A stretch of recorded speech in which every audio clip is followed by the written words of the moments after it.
Hi, I'm Paul. For this video I'm gonna try and explore, or perhaps we can try and explore what boredom is. And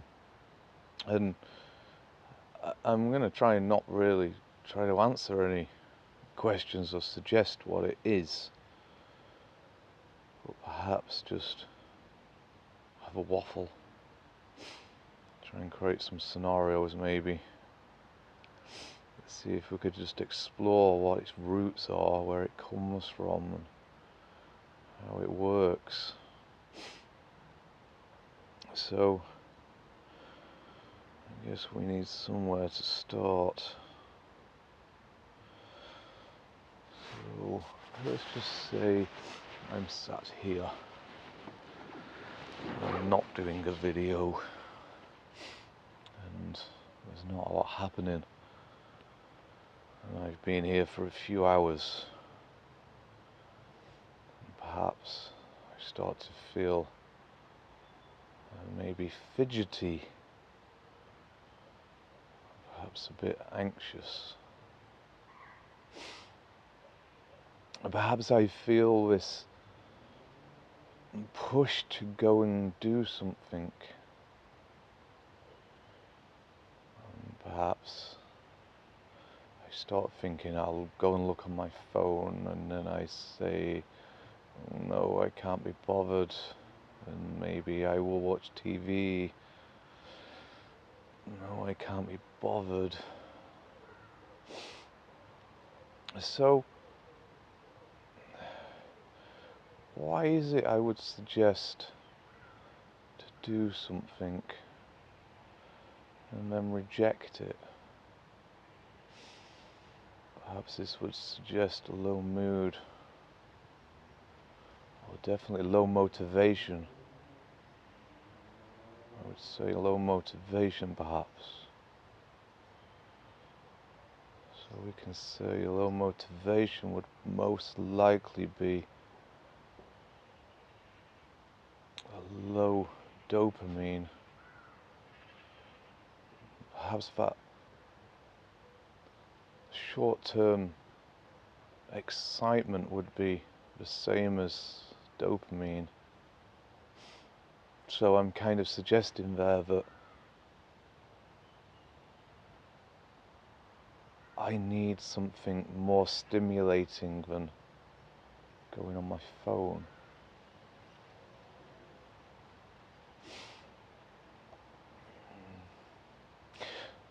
So, whilst I'm in this position of perhaps boredom just starting, and when I'm feeling low,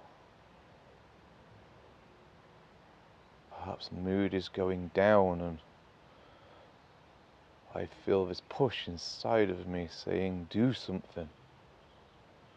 And we can kind of suggest that this is an act to try to move away from nothing. Perhaps it's an act to try to bring on thoughts, to try to make a shift in my mind. You see, I know that when we think of stimulating things, we come up with, let's say, a great idea, or we think of somebody else doing something silly, and we get a short-time burst of excitement. You see, this is dopamine, a short stimulation. It tends to only last for a few moments, but as long as we keep our thoughts going in this direction, we can have more of a continuous flow of dopamine and have a lot longer stimulation. But in these moments of boredom, just before boredom, it's perhaps that our thoughts are starting to get low. Perhaps it's a slower activity in the brain, a movement of thought, movement of ideas, movement of fantasies, I guess. And then they don't have much to think on, so I start to feel agitated and then try to seek more of something.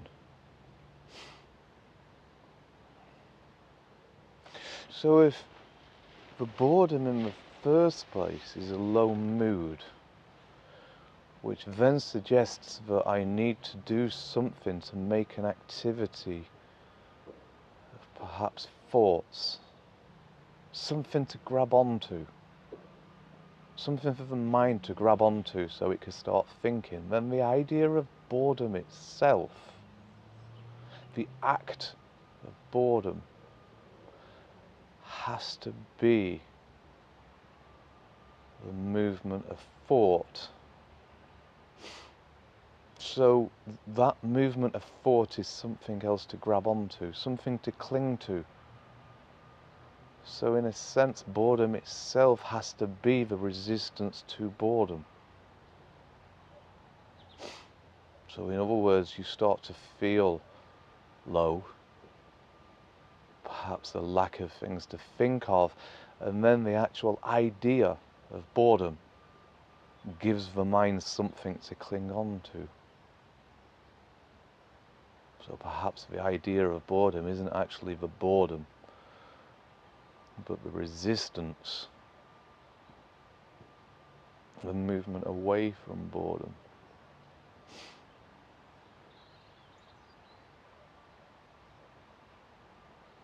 So if the idea of boredom isn't actually the boredom, that just means that the boredom itself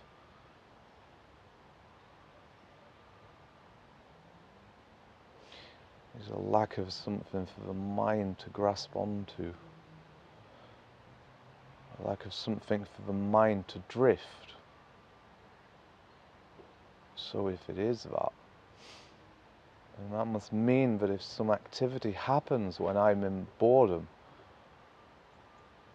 it would take me out of the boredom because it would give me something for the mind to grab onto. So let's just suggest I'm sat here now. I'm terribly bored. My mind is only thinking of negative things because it's got nothing else better to grab onto. My mood is low. I'm getting no stimulation from dopamine. What would move me out of that? Then I would suggest maybe I can go on my phone, but maybe I'm too low already and that's not enough unless there's somebody in there who I'm really interested to talk to, or perhaps maybe a plane crashes just there. That would be something definitely stimulating, and the boredom would vanish because my mind would cling on to the excitement of the plane crashing. Oh my God, that just happened. That's amazing. Oh, it's so tragic, and there's so much more for my mind to keep on moving to take me away from this sadness of the horrible thoughts that I think of when I don't have something to grab onto. And then in this case, if that's what boredom is, perhaps this is closer related to loneliness.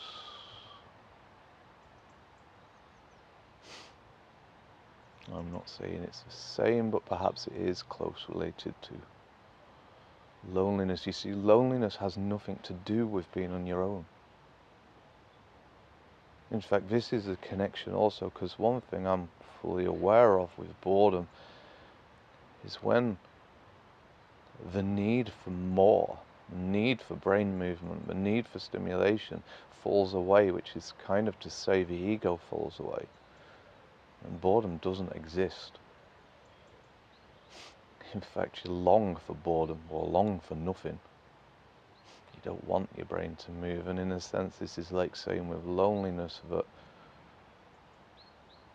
when the ego falls away, you don't have a need for anybody else because you don't need the stimulation that somebody else gives to drift you away from yourself.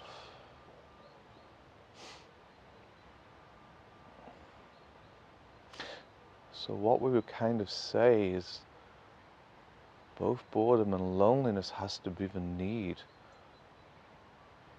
to take yourself away from yourself. The act of movement of the brain, the act of some movement that gives stimulation, if we have a brain movement that gives stimulation, it has to be something stimulating, something exciting, something that gives a dopamine rush. But it also sends us into a fantasy. You see, if something really interesting happens now, whilst I'm bored, like the plane crashes, and my brain moves into kind of a progressive thought process of, wow, that was incredible, how did that happen, what happened there, I wonder if everybody's okay, where did that come from? And you're so gone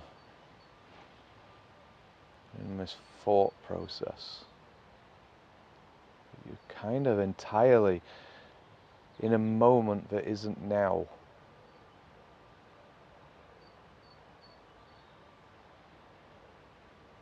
So then if the idea of boredom is to give something to cling on to, would be also to suggest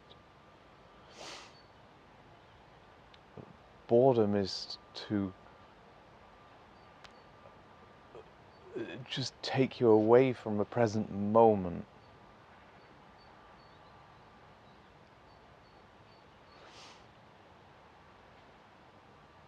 So the point of feeling low, when you start to feel agitated, fidgety, anxious, stressed, desperate need to get up and do something, must be the desperate need to take you away from the moment.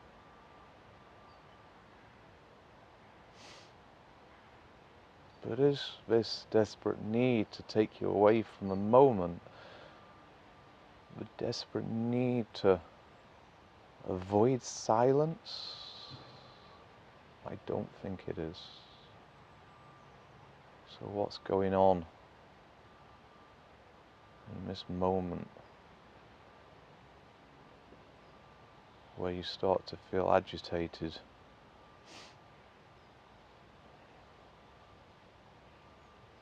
Perhaps it's self-doubt.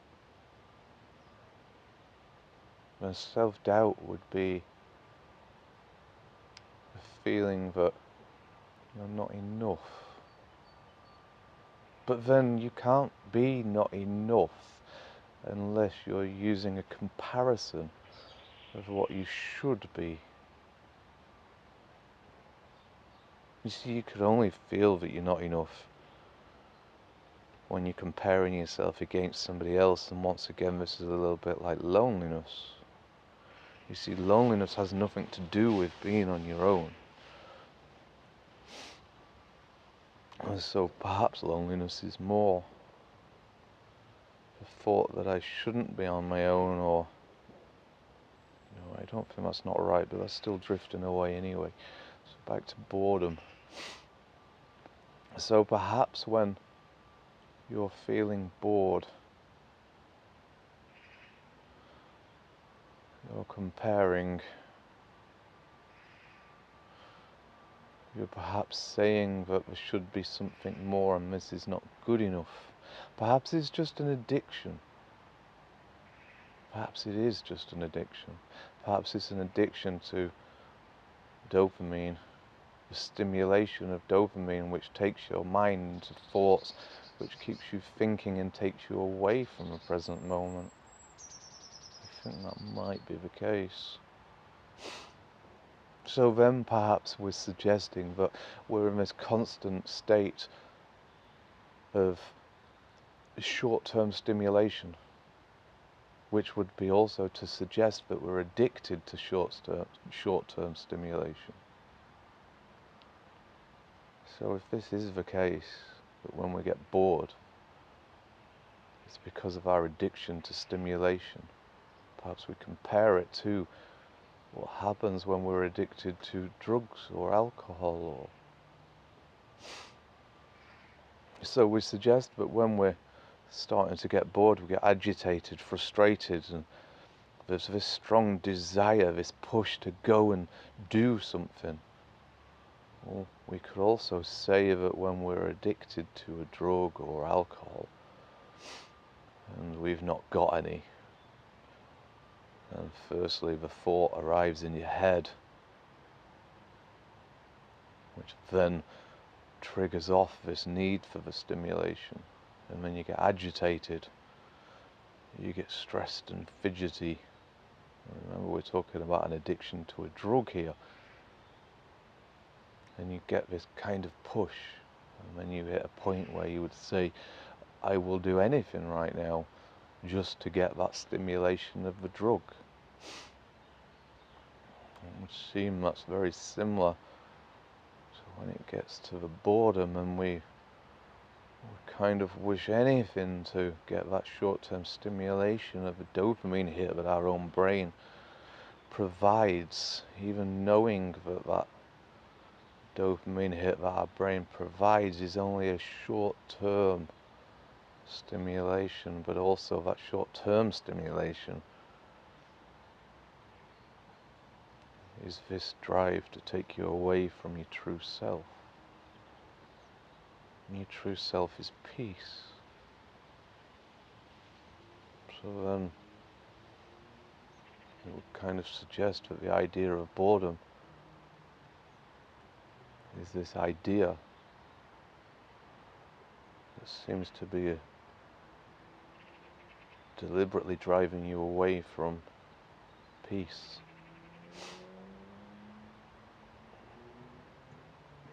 And if the idea of boredom is deliberately driving you away, so it just wants short-term stimulation,